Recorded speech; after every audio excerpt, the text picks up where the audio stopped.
O Plano Real foi um grande plano de estabilização da economia brasileira e foi lançado durante o governo de Itamar Franco. Já no primeiro semestre de 1994, foram implantadas as medidas para conseguir estabilizar a economia brasileira e colocar fim a uma crise de hiperinflação que vinha atingindo o país desde a década de 1980. Hoje a gente vai entender como se deu o processo de implantação, entender ainda mais o contexto histórico, quem de fato implantou, algumas características e as consequências desse plano real. Então, chega junto, que aqui é sucesso! Olá, sejam todos bem-vindos ao maior canal de conteúdos da internet, o canal Conteúdo para Tudo. Se você ainda é novo por aqui, já vai logo se inscrevendo, deixando seu like e comenta algum assunto que você gostaria de ver aqui no canal. Vamos ao vídeo. Então, galera, o responsável pelo Plano Real foi o sociólogo Fernando Henrique Cardoso, FHC. Ele vai receber essa autorização pelo presidente para a realização da reforma livremente. Ele vai montar uma equipe de economistas, vão estudar as medidas necessárias e vão implementar gradualmente o Plano Real. Em julho de 1994, essa moeda, o real, entra em vigor. E no fim daquele ano a inflação brasileira já se estabiliza, que a gente já entra na causa, né, galera? A gente tem a hiperinflação. E com essa hiperinflação, o Plano Real foi uma medida, né, para combater e trazer estabilidade à nossa moeda. Esse Plano Real nasce no governo Itamar Franco. Foi o presidente do Brasil entre 1992 e 1994, um político mineiro que foi convidado por Fernando Collor de Mello a ser seu vice durante a disputa eleitoral de 1989. Apesar de haver ainda atritos, né, galera, de Itamar com Fernando Collor, a chapa se sustentou e foi eleita para assumir a presidência do Brasil. Itamar Franco assumiu oficialmente a presidência em dezembro de 1992, quando Fernando de Collor sofreu impeachment, pessoal. Para quem não sabe o que é impeachment, a gente já tem vídeo aqui sobre esclarecimento e como que funciona alguns casos de impeachment que o Brasil já passou, tá bom? Isso porque foi considerado escândalo, né, de corrupção que estourou nos 2 primeiros anos do governo dele. Itamar assume e a grande questão que mobilizava o país era justamente o retorno do caminho da estabilidade econômica. O Brasil passava por uma crise econômica muito severa. Já na década de 90, né, esse resultado tinha vindo do período da ditadura militar. Os impactos da ditadura para a nossa economia foram duros. E na década de 1990, os países sofriam com endividamento externo e uma inflação elevada, que acabava impactando diretamente o aumento do custo de vida para os trabalhadores. Desde que o país veio se redemocratizando, 5 grandes programas de estabilização da moeda tinham sido realizados. Então, voltava para o grande problema que mais afetava o país. Em 1993, a inflação no Brasil alcançando a marca de 2.000%, e já em 90 havia chegado a 6.800%. Esses programas anteriores ao Plano Real tinham cruzado, né, o Bresser, o Verão, Collor 1 e Collor 2, mas todos eles tinham a proposta só de congelar os preços para contornar o problema inflacionário, com pauta comum, e todos acabaram fracassando. Isso acabou fazendo com que o problema persistisse no país. Ele foi o contexto propício para a entrada do FHC. Mas quem é que implanta esse Plano Real, pessoal? Antes de FHC ter sido nomeado para a pasta Fazenda, Itamar tinha tentado já reverter essa situação econômica com outros nomes, mas não houve sucesso. O cara do sucesso para isso foi a FHC.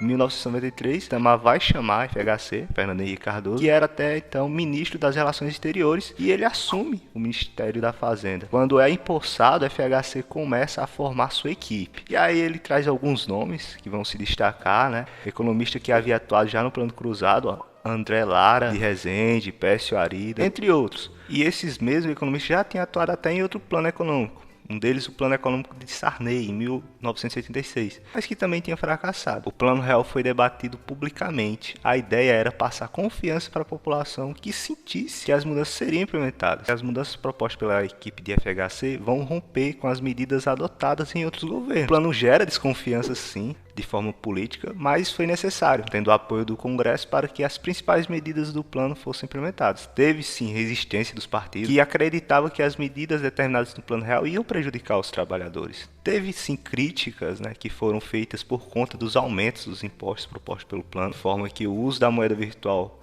fez uma transição do cruzeiro para o real, galera, e o plano foi implantado em 3 etapas previstas por FHC. A primeira foi um momento de estabilização das contas públicas. Segunda, é o lançamento da unidade real.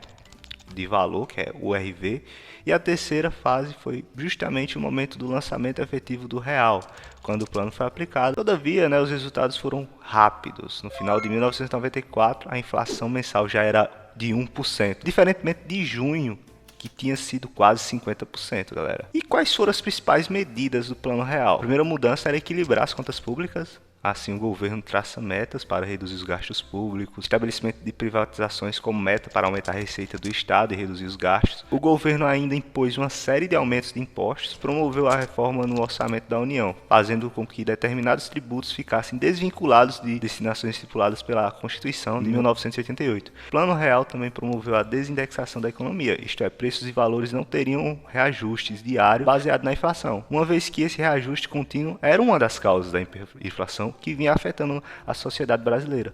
Essa proposta do governo de desindexar a economia da inflação, indexá-la ao dólar, uma moeda estável, foi uma grande estratégia. Aí o incentivo à abertura da economia do país foi outra medida, visando o crescimento da indústria nacional e modernização. Essa ideia era fazer com que não faltassem mercadorias no mercado com a estabilização da economia, assim evitava os preços subindo novamente. Com isso, uma das medidas também foi a redução de tarifas de importação, que visava ainda que as indústrias pudessem modernizar-se, Também ainda teve as reformas bancárias, que fez com que os bancos tivessem uma redução no acesso ao crédito. E ainda, galera, para fechar aqui o nosso raciocínio, as mudanças mais importantes que ficaram marcadas foi a mudança de moeda proposta pela equipe econômica do governo de Itamar Franco. Em março de 94 foi criado a Unidade Real de Valor, que faz a transição para o real. E ainda em 94, essa Unidade Real de Valor vai ser a unidade de conta que, entre março e julho de 1994, vai estipular os valores referenciais para a conversão do cruzeiro real para o real.